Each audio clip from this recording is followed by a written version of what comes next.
พี่มิทินน้องชมพู่รอนานไหมกว่าจะแอบออกมาได้พี่รู้ไหมว่าหนูปีนรั้วโรงเรียนออกมาเลยนะเนี่ยอุ้ยเจ็บขาหมดเลยไม่เป็นไรนะน้องชมพู่เดี๋ยวนอนพักเดี๋ยวก็หายนะฮะพี่ปูสัตว์กับหมอนไว้แล้วนอนได้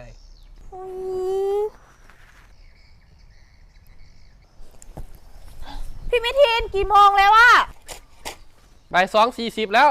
ลุกได้แล้วฮะหนูต้องรีบกลับแล้วเดี๋ยวแม่จะมารับแล้วเดินดีๆนะ